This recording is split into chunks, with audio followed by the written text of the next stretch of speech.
Yo, yo, people, and welcome to WWLeeTV.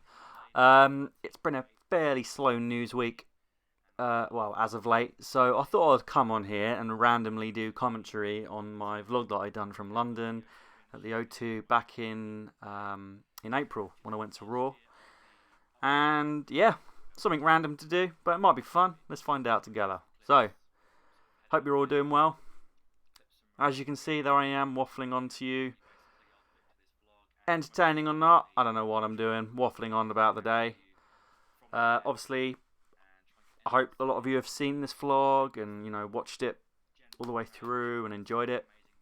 That's the reason I've done these vlogs, is just to kind of give you the opportunity, if you haven't been to Raw before, to sort of get a fan's perspective of what it's like to be at a Monday Night Raw and attend an event like this. So, I sort of put as much detail into it as I can. Tried to give it a cool little opening. Sort of aerial shot of the O2, which you'll see in just a second. And really just give you a decent opening to what I hope you think is a decent video. One of my subscribers, Brett Glover, shout out to you, dude. I hope you're doing well. He gave me feedback on last year's vlog. And just giving me feedback on this year's as well, and I really appreciate it from all of you. Let me know whether you've enjoyed it or not. So, thank you so much for that. So, got up fairly early that day, and I was just too excited. Had a shower, put on my Daniel Bryan shirt, as you can see there. I was pumped for the day ahead. I always have so much fun when I go to these things. You can't even begin to understand. If you haven't been before, I really, really suggest it. So I got up fairly early and started recording my vlog, telling you about, what to expect from it and everything like that. So I got up early, and myself and Ricky, as you know, from Black White Soul, go and subscribe to his channel. We go together, but this year we took my friend Dave along, who's sort of not as a hardcore fan as me and Ricky, but he is a fan. So we had the pleasure of his company this year. He's a good laugh, old Dave. Can't beat having him around. So yeah, you'll see him pop up here throughout the vlog. So yeah, I'm still waffling on here. I do apologise. I can't remember what I'm going on about, but I'm still waffling on. And there is Ricky, as you know, from Black White Soul, and there is the man they're called Dave. He's very tall. So we got to the station, and there were delays, so my heart dropped. But we managed to get on a train. We had to make a mad dash for it, but we managed to get on the train from Tunbridge. It took us into London for the O2. And here we are, just arriving. And I kept forgetting, apologies, to record on landscape. So there, I've got it on portrait. But there you go. I'll remember to put it on landscape, so it's much better. So that's just arriving at the O2. Fairly quiet. We always like to try and get there early. We just like to spend the whole day up there. We're going to spend money on getting up there for train tickets. We just want to experience everything. And there's so much to do at the O2. So this is us just arriving. Sort of already at this point, I think it's like 10 AM, 11 AM. There's like a atmosphere in the air already from all the excitement that goes around from these wrestling fans. It's so good. It really is. So what we usually do is arrive like we are now, have a little wander around, take some pictures, and most of the time we're going to see if there's any events on, which there is. And they were doing this hire a car, and it was an electric car. So at first I honestly thought it was just some sort of sim for the car, but it was actually taking the car out onto the streets of London, which I've not done before, which is a bit nerve-wracking. But this car was dead silent. Like, it was electric, you couldn't hear it, and it was actually good fun, and it was free. So they do different things like that there at the O2. And I do recommend, it's called Jimmy's World. It's a buffet, which we're actually at now. It's like $9.99, and you get whatever you want to eat. I mean, it's like Asian, American foods, all sorts, and we get like 3 or 4 plates. I think Dave managed to pack away like 5, 6 plates of food in the space of a few hours, and a good amount of beer. So yeah, I do recommend it as a buffet. It's only $9.99 as well. So if you don't want to spend money on the WWE Network for $9.99, go and spend it in Jimmy's World. You get a good buffet. Nothing to write home about, but cheap food in London. And at this point here, I think I was on my third Asahi, and Dave went and bought a whole bucket full. So we spent a good 3 or 4 hours in this Jimmy's World drinking and eating, which is just brilliant. And this is just after the lunch, so we had a wander around some more. And there's always some sort of themed arcade kind of thing going on upstairs with games. And last year was Iron Man. If you go back and watch my previous vlog from last year, it was Iron Man. This year it was X-Men. So at this point here, we're looking over and there's fans queuing up at the merchandise stand for t-shirts. And this is where my friend Dave says, I think it'd be a really good idea if you try and get a yes chant going from all these people. And I was like, oh, I'm a bit of a shy person, but I was like, screw it, let's give it a go. I was a bit hesitant, but here we go. Yes, yes, yes. And I was really hoping to get everyone chanting yes. That would have been amazing.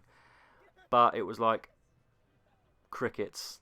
And everyone's just standing up like, who the hell is that guy? It was an epic fail. But it was funny as hell.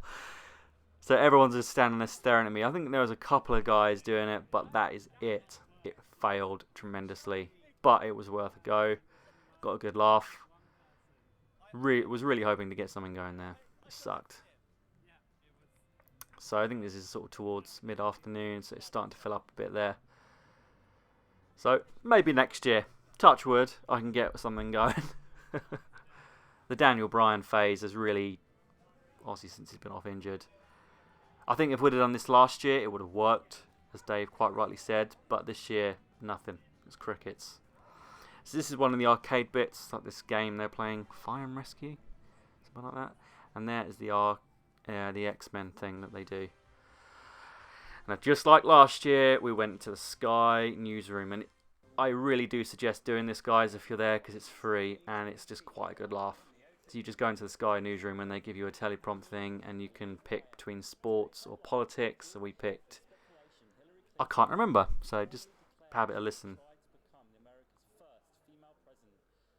Yeah, I can't remember, but it's a good laugh, and I made a good start on the lines, and then I failed. Dave looked at me like an idiot, and then bang, he failed. So ha ha, Dave.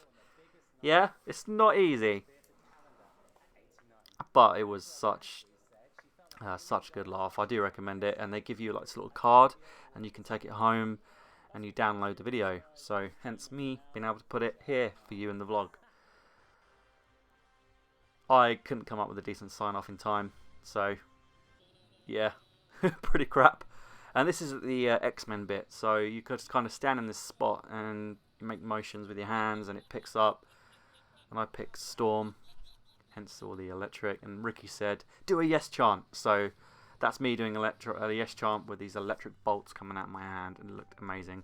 And these guys here were just wandering around dressed up as old school wrestlers, and I managed to snap a picture with them. So if you guys are watching, if you are just watching this, thank you for that picture. You guys were awesome. I love meeting wrestling fans. I literally have 2 friends who are wrestling fans, and that is it. So to go to the O2 once a year to watch Raw and spend my day with 16 to 18,000 wrestling fans is just a real treat and a pleasure, because we don't know each other from diddly squat. We don't know each other at all, but we all share one thing in common for one day, and that's to share our love for wrestling. And it is such a good atmosphere. It really, really is. So we had managed to get to the front of the queue from that picture you just saw, so we were in pretty quick. This is us. Just had our tickets checked, and we got into the arena just at the right time, because it is fairly quiet in here at the minute. A few Ric Flair woos going, but that is it. It's fairly quiet in there, but it's so good to get in there before everyone else does, because you've got to make the most of your ticket, you know. There's old Dav. Doesn't usually like being on camera. His name's Dave, but we call him Dav. Don't ask me why. Yeah, I think this is him talking about the $9.99 buffet, which he was a bit dubious about to begin with, but he was sold on it after that. As I say, he had 5 or 6 plates. So yeah, Jimmy's World. Hit that up, guys, if you go up there. Yeah, I wanted to get more footage of myself and my friends this year. Is Ricky licking my neck? Yeah, we've known each other too long. I think you can see this. He's a dear friend, and he's crazy, but I love him. And I've known him for like 15 years. And we actually met at school. I think it might have been English we met in. And we were like 14 years old, 15 years old. And didn't know him. I went and sat next to him. And I think I had the No Mercy like game manual in my bag. And he was like, "Oh, you're a wrestling fan." I can't remember which one it was, but one of us was like, "Oh, you're a wrestling fan," and we just hit it off from that point, and we've been friends 15 years. We've done, it's not just wrestling anymore. We've done loads of stuff together. We've gone on holidays. We share other interests. We see each other every week now. He's one of my best, closest friends, and I get to now do these podcasts with him and challenge videos and all this sort of stuff. So you'll see a lot of Ricky on my channel here. He's a great guy. Go and subscribe to him and say hello. I think we just spotted the old school wrestling fans there, dressed up as Bret Hart, Hulk Hogan. And this is the arena starting to fill up, getting louder and louder. And I think we had the "Let's go Cena, Cena sucks." That right there was meant to be a picture. I thought, screw it, I'll just leave the video in because we look stupid, but it's funny. And here they are running, because basically this tour they do over here in the UK at this sort of time of year is called the WrestleMania Revenge Tour, and this happened to be 2 weeks after WrestleMania, so that's the video package they done on from WrestleMania. And this is Cole's first appearance since he got F5 by Brock Lesnar on that Monday after WrestleMania out of his shoes, so that was his first time back. Booker T, that's the first time I got to see him live in person. So, Hall of Famer coming down in the ring there. Good old Booker T, off doing Tough Enough at the minute, but he's doing a pretty good job. This here is where they film Superstars before they film Raw. So we got R-Truth out, and then had a little match. I can't remember who he fought, but now this dickhead stands in front of my camera. I'm joking. So I had to stand up. But, yep. This is the opening for Raw. And the place is going pretty damn crazy at this point. We're pumped. I'm pumped. I'm excited. Looking forward to a great Raw. And this is the first time in the 3 times I've been that we got pyro to open Raw. And it was so loud. And those flames, we look far away, but you could feel those flames. I went there with beard. I swear I came back with a few hairs off my face less. Here's the opening to Raw. We're like, because we don't know who's coming out. Didn't get a chance to read dirt sheets because it's there. We're in person. It's live. But John Cena comes out to the biggest boo I've heard in person ever from the whole 3 times that I've been. The boos were deafening. John Cena sucks. John Cena sucks. And the whole arena was chanting it. It was so cool. I mean, this guy, he is hated by a lot, but he gets a reaction. Now, I am not a big Cena fan, but I've got respect for the guy. I've got a lot of respect for the guy. There's no, I mean, the run that he's had with that United States Championship this year, he's had the best matches of his career in the space of a few months since WrestleMania. And right here, he got the crowd going even more with the announcement that he would personally like to see WrestleMania take place in London, here in the UK. And reaction was deafening, and I don't think anywhere else deserves it more than London. If they're going to leave America and do it abroad, I think London definitely is the first place to come. We are the most passionate fans out there. And we deserve it, damn it. We deserve it. I mean, just think of it being in, like, the Olympic Stadium.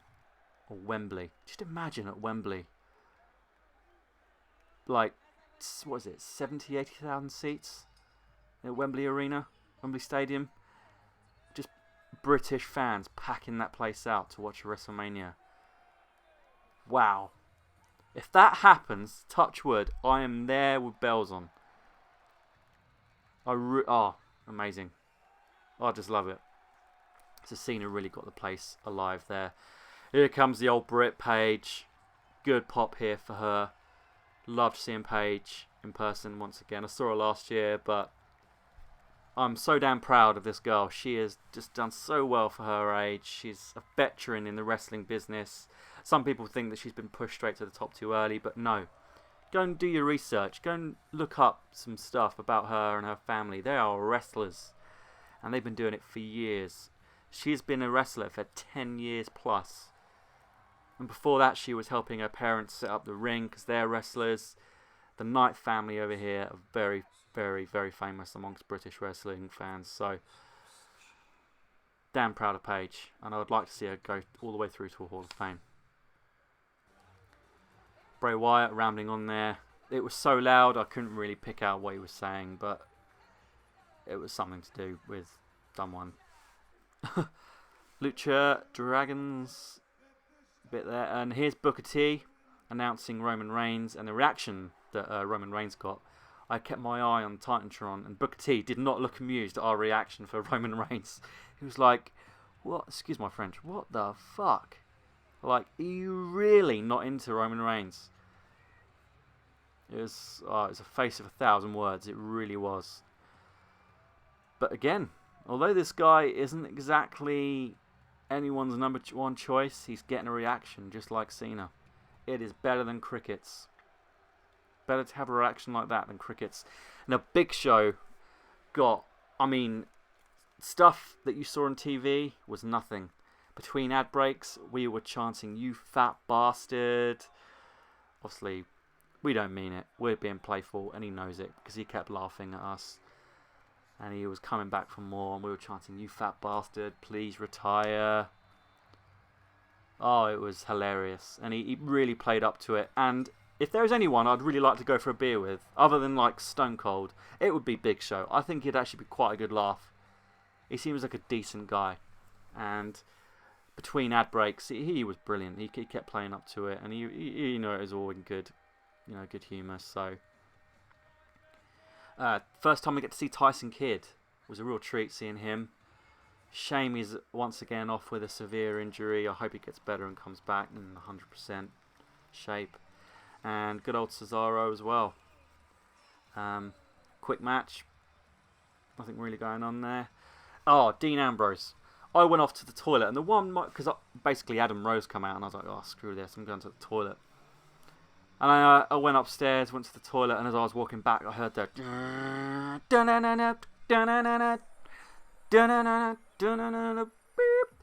I was like, damn it! And so I ran back and just literally missed his entrance, but I got to see his match. Stardust. Yeah, good old Stardust. Looks like he's in for a big match this year at SummerSlam with Green Arrow. That's pretty much going to happen. Dave saying this is awesome sarcastically, and me saying no, it isn't, because at this point Raw hadn't been very good. But it's the atmosphere that I'm there for, and I'd hate to miss it. Once you go, you never want to miss it. I mean, they're only in your country, they're only in London once a year, so I really hate to miss it. I'll try and go every year I can, because it's really the vlogs that I love doing and being around wrestling fans that I'm there for. Never mind if it's a bad Raw. Do I want a great Raw? Of course I do. But this Raw, I'll get to it at the end. But yeah, at this point it had been pretty lackluster. Now, I got the Daniel Bryan t-shirt, as you saw at the beginning. He is still my number one favourite in the company at the minute. And we were like halfway through Raw at this point, and I hadn't seen him. I was like, please, God, because I didn't get to see Daniel Bryan last year, which made me so upset. But he popped up on the Titantron, and I was like, oh, thank God we get to see him. But he hadn't come out at this point, and I was like, please don't tell me that we're only going to see Daniel Bryan in a backstage segment. So we'll see how this plays out. But yep, here comes the WWE World Heavyweight Champion Seth Rollins. First time we've seen him, well, first time I've seen him away from the Shield, and obviously as the WWE Champion, 2 weeks off of his win. Pretty damn good reaction here. A lot of Seth Rollins t-shirts throughout the day that I'd seen, so he's pretty much damn well over here in London and the UK. Here comes Kane. It's funny, my flatmate was like, oh, so who was there then? So I actually showed him Raw. He was like, yeah, this is a guy that doesn't really watch wrestling at all. He used to be really into it. And this was at a point where Kane was wearing, you know, obviously his red costume and everything like that.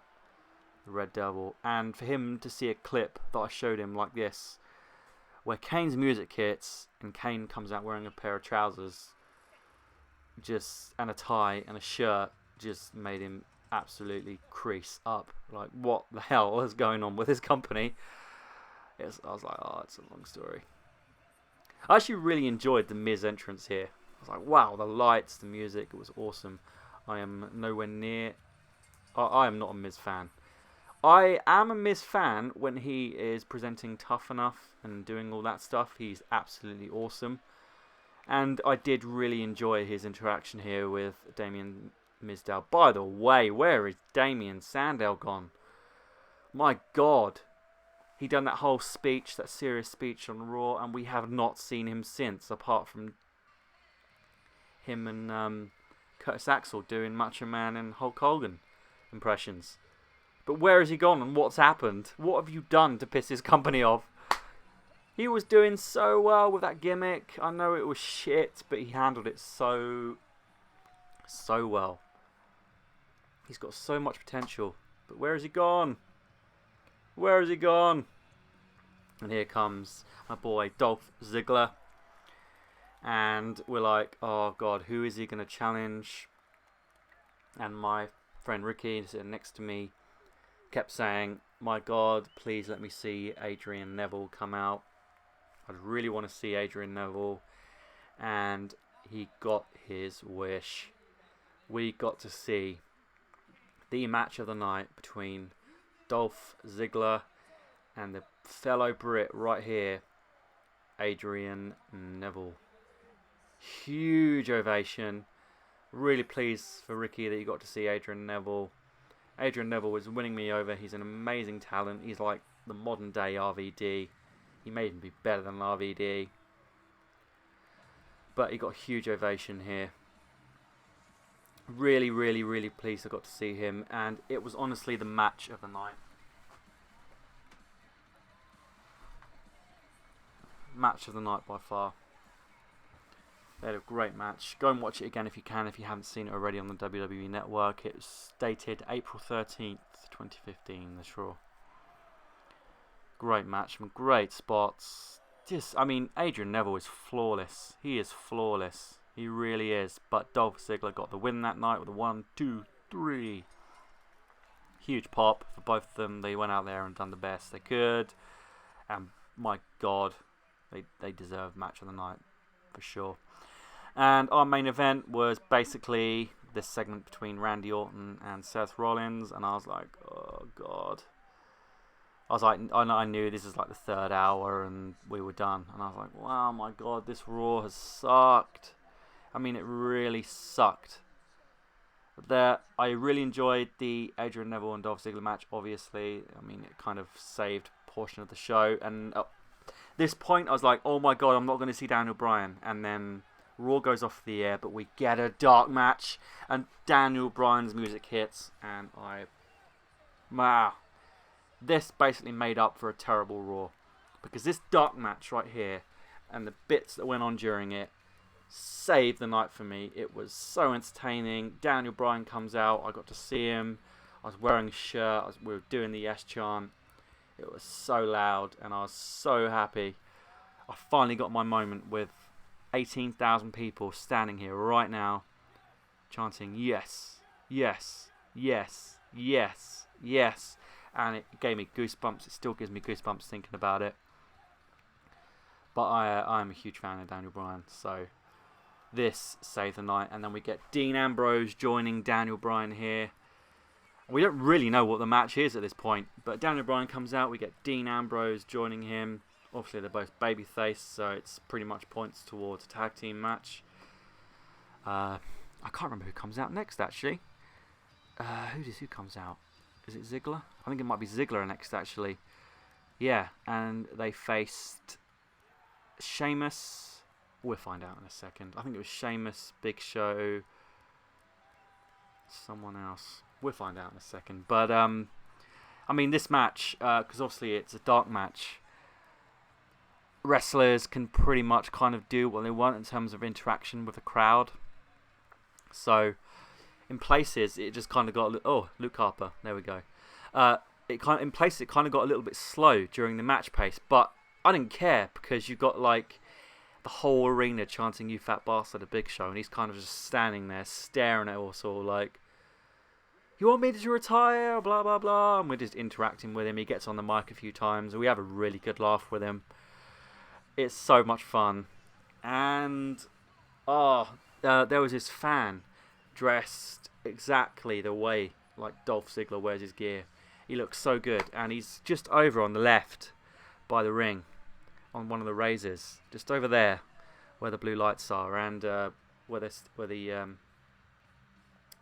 steady cam is, and he's like obviously a huge mark for Ziggler.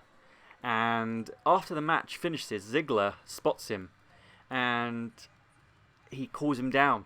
And this guy, like, he's so beyond excited, he literally jumps over the barrier. Security go a bit like, "Whoa, calm it down, because you need jumps on our gear there." And he comes down, and he gets to hug Dolph Ziggler, and it was such a nice moment. It was so good, and it got such a reaction. And as I say, this dark segment, this match, this whole thing with the fans and Big Show and Daniel Bryan, it saved the night for me. I went home a happy man. Loved it. So this is us leaving the arena, and we're pretty pumped for what we just saw. And everyone's still chanting. The atmosphere is still crazy. But getting home is the worst bit at this point, because we go on the underground, and there's literally like thousands of people from this point on cramming to get on the underground. But an ECW match broke out in the crowd with like chair shots. People were climbing up on the side of buildings, doing elbow drops. It was absolutely insane. London fans are crazy. Wrestling British fans are nuts. But I freaking loved it. Again, go. Enjoy it. You'll never forget it. And once you go, you will never want to stop. I guarantee it. Thanks so much for watching. I hope you enjoyed the commentary and gave you a bit of an insight. Yeah, enjoy it. Hope you enjoyed it, guys. And like, subscribe. Take care. Ciao for now.